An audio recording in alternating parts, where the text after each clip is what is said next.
우리 인생을 6단어로 표현하면 인생은 도무지 내 계획대로 되지 않는다. 솔직히 저에게는 설교도 제 계획대로 되지 않는 것 중에 하나입니다. 원래는 룻기 1장부터 4장까지 연속으로 계획했는데 지난주 우리가 사는 지구에 관한 세상에 관한 이야기 또 말씀을 나누면서 오늘 룻기 2장입니다. 룻기는 나오미, 룻 두 여인의 이야기입니다. 나를 말하라 부르라. 전능자 하나님을 떠난 것이 불행이라는 나오미의 고백이었지요.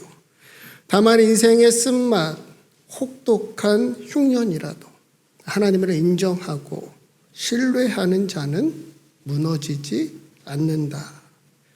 마라와 같은 두 여인의 삶을 회복하시는 하나님의 이야기가 바로 2장부터 시작됩니다. 본문 1절 말씀 우리 함께 읽겠습니다. 나오미의 남편 유력한 자가 있으니 그의 이름은 보아스다. 두 여인의 인생에 새로운 한 사람이 등장합니다. 그의 이름은 보아스입니다. 성경은 그를 유력한 자라고 설명하고 있지요. 부유하다, 힘이 있다, 탁월하다, 훌륭하다. 보아스는 다방면으로 존경받으며 평판 좋은 사람이었고 나오미 남편의 친족이었으니 이 두 여인에게도 완전히 남남은 아니었던 거지요. 높은 뜻 숭의교회를 섬기셨던 김동호 목사님은 자녀들을 위해 늘 3가지 만남의 축복을 기도하셨답니다. 먼저 좋은 스승을 만나게 해주세요. 좋은 목사님, 좋은 선생님을 만나게 해주세요. 그리고 좋은 친구, 좋은 동료를 또 만나게 해주시기를. 그리고 마지막으로 좋은 배우자를 만나게 해주세요. 누구에게나 만남의 복이 중요합니다. 우리 인생의 기쁨과 슬픔, 행복과 불행도 대부분 만남 속에 있지요. 더욱이 하나님은 예비하신 만남을 통해 우리 삶의 지평을 열어주시고 우리에게 새로운 길, 또 새로운 인생을 살아가게 하시니까 여러분에게도 하나님께서 좋은 만남의 복 주시기를 기도합니다. 특별히 우리 자녀들에게 또 우리 손주들에게 좋은 목사님, 좋은 선생님, 좋은 친구 그리고 좋은 배우자를 만나게 해주세요. 아멘. 본문 2절 말씀 함께 읽겠습니다. 모압 여인 룻이 나오미에게 이르되 원하건대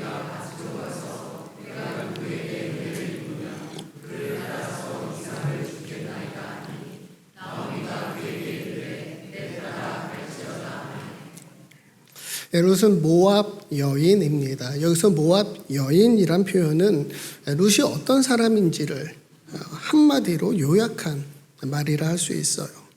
보아스가 유력한 자라면 룻은 무력한 자였지요.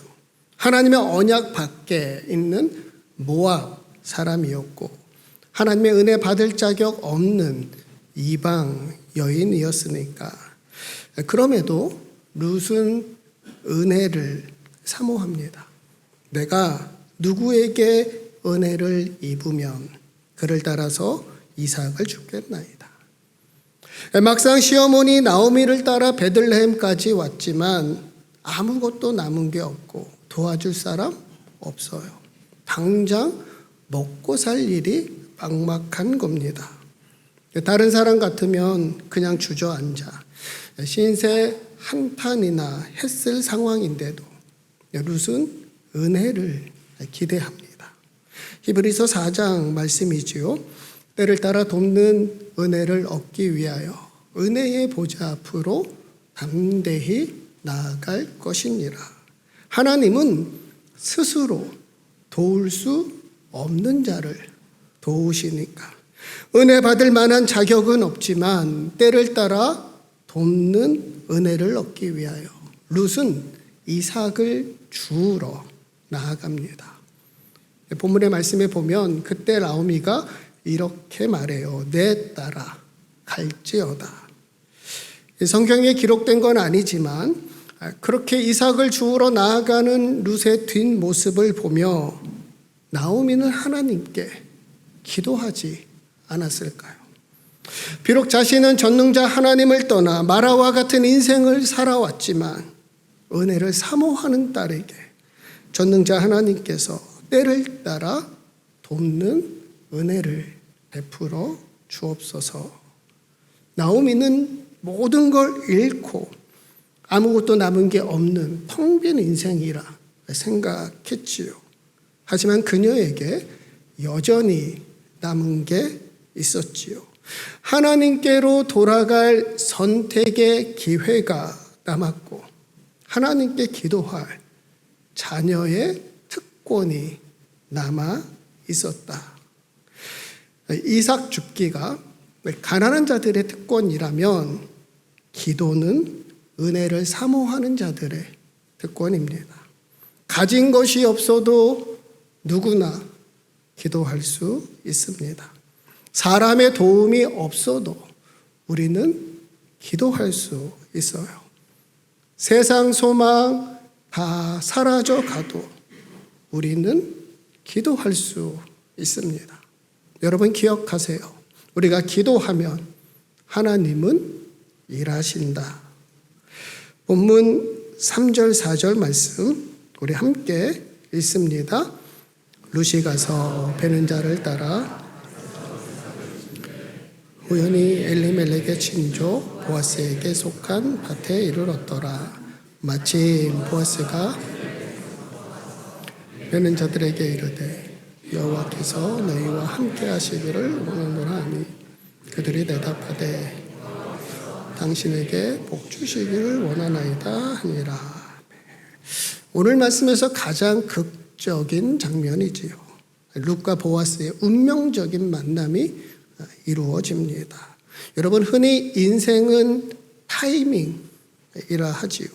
누구도 그 순간 그곳에서 그런 만남을 생각하지 않았을 텐데 베는 자를 따라 이삭을 줍다가 룻은 우연히 보아스의 밭에 이르게 되었고 마침 보아스가 그 밭에 온 겁니다.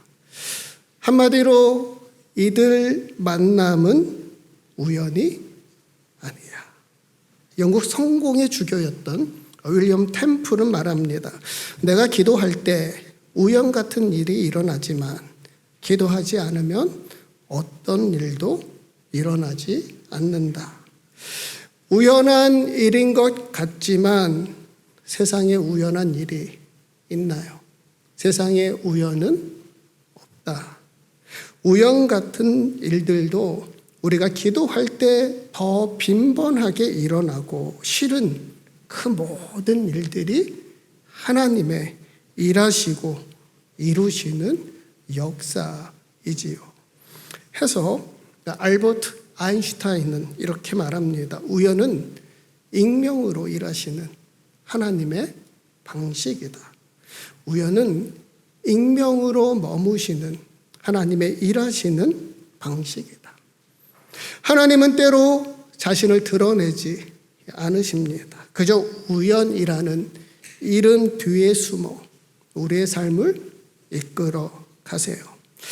그러니까 우리가 우연이라고 말하는 그 모든 일을 믿음의 눈으로 보면 전능자 하나님의 손길이란 걸 발견하게 되지요. 믿음의 조상 아브라함 100세에 얻은 그 귀한 아들을 하나님께 드려야만 했습니다. 사실 말도 안 되는 하나님의 명령이었지요. 그럼에도 아브라함은 아침에 일찍이 일어나 이삭을 데리고 모리아 땅 일러주신 산으로 오릅니다. 아무것도 모르는 이삭을 제단 위에 놓고 그 아들을 잡으려 할 때 하나님이 그를 다급히 멈추셨지요. 그 순간 참으로 놀라운 일이 벌어지게 돼요. 조금 전까지만 해도 보이지 않던 순양이 아브라함의 눈에 보이는 겁니다. 마침 그 순간 그곳에서 수풀에 뿔이 걸린 순양을 그저 우연이라고 말할 수도 있지만 아브라함은 그것을 단순히 우연으로 보지 않았지요. 여호와 이레, 하나님이 준비하셨다. 하나님이 예비하셨다. 성경 66권 중 룻기와 더불어 여인의 이름으로 된 또 다른 성경 에스더입니다. 바벨론 포로 이후 페르시아 왕궁에서 일어난 일들을 기록하고 있지요. 아각 사람 하만의 음모로 유다 사람들이 모두 죽을 운명에 처하게 됩니다. 그중 모르드게는 하만에게 눈의 가시와 같은 존재였고 결국 하만은 그를 나무에 매달기로 작정하고 왕에게 허락받으러 나갑니다. 그런데 성경에 보면 바로 그날 밤 왕은 유독 잠이 오지 않는 거예요. 해서 역대 일기를 읽다가 자신을 암살하려 했던 음모가 있었고 그 일을 모르드게란 사람이 고발했다는 것을 알게 됩니다. 그처럼 공을 세웠는데도 그에게 아무런 보상도 내리지 않았던 거지요. 어떻게 하면 좋을까? 왕이 고민하던 중 마침 왕궁으로 들어온 하만에게 의견을 묻습니다.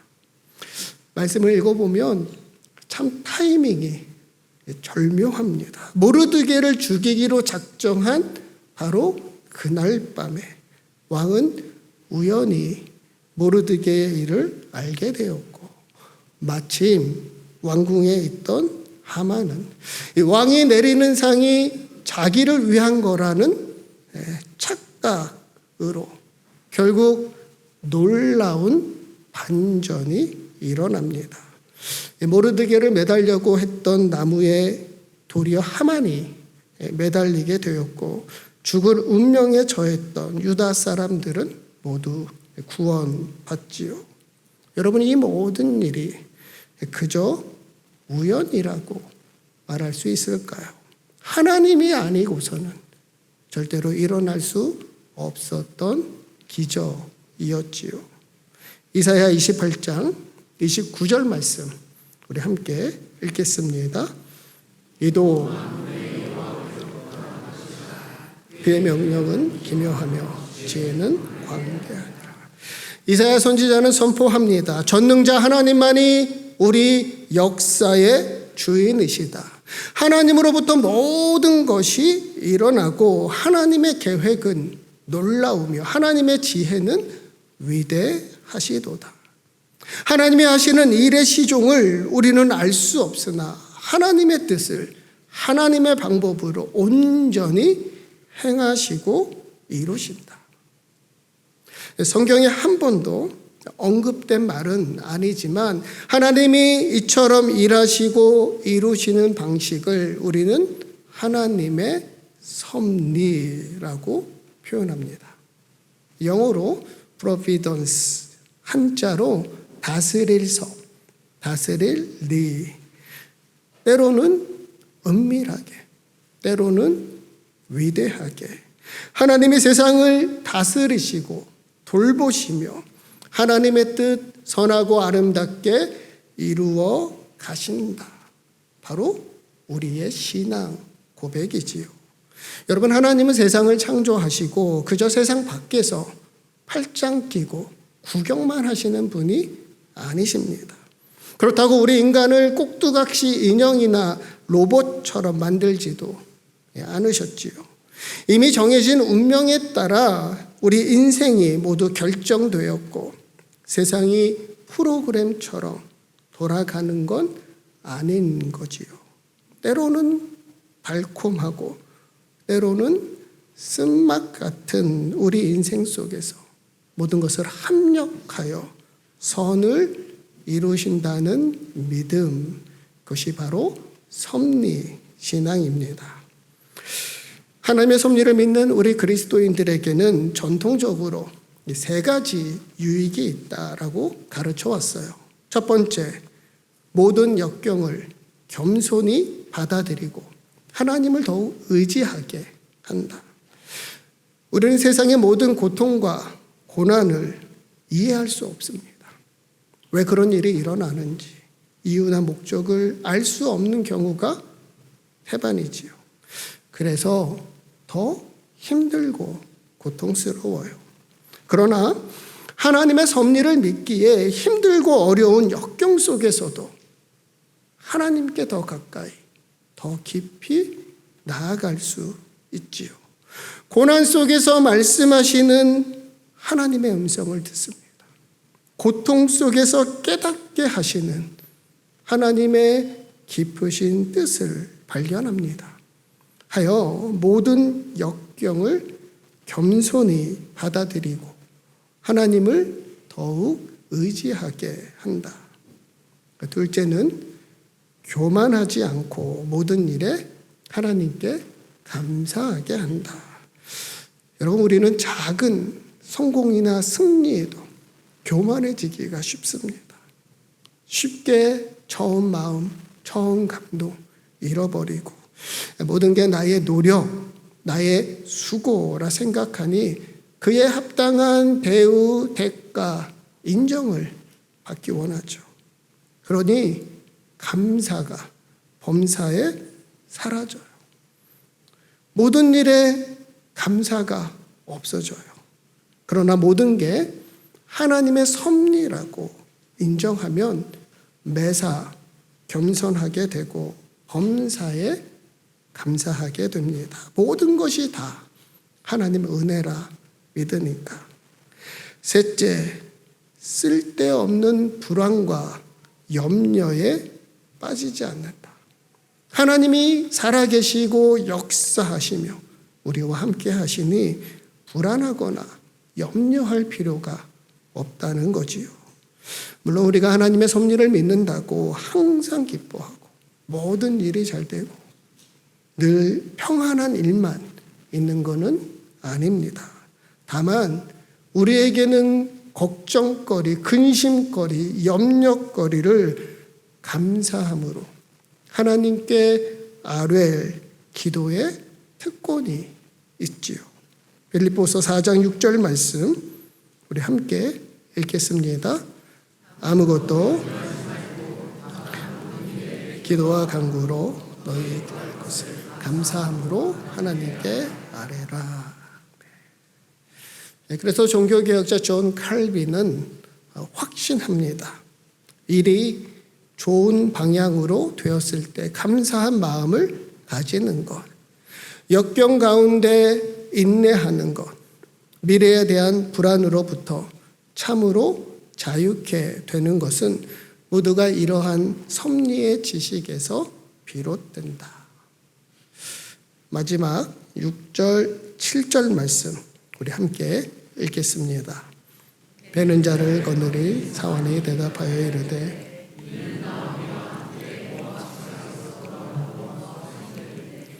그의 말이